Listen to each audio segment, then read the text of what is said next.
इथं मी अर्धा कप ही मुगाची डाळ घेतली आणि हिला 2 तासासाठी पाण्यात मस्त भिजून घेतली आणि पूर्ण पाणी याचं निथळून घेतलंय। आता याला मिक्सरच्या भांड्यामध्ये आपल्याला काढायची, भिजत जरूर घाला आणि मस्त असं बिना पाण्याने आपल्याला वाटून घ्यायची। हे बघा मस्त दाटसर मी वाटून घेतली।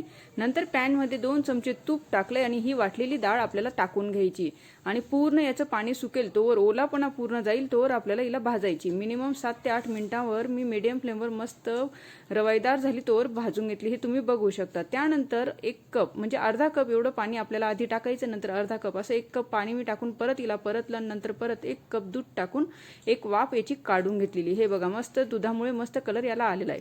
आणि आता त्यामध्ये जेवढी डाळ आपण घेतली ती तेवढं आपल्याला साखर टाकून घ्यायची। मी 1 कप एवढी साखर टाकून घेतलेली आहे आणि अर्धा चमचा तूप टाकलं आणि ड्रायफ्रूट्स टाकून घेतली आणि विलायची पावडर टाकून मस्त मिक्स केलंय। आपला हा मूग डाळीचा हलवा बनून तयार झालाय। व्हिडिओ आवडला असेल तर लाईक शेअर सबस्क्राईब नक्की करा। चला मग भेटूया पुढच्या व्हिडिओमध्ये।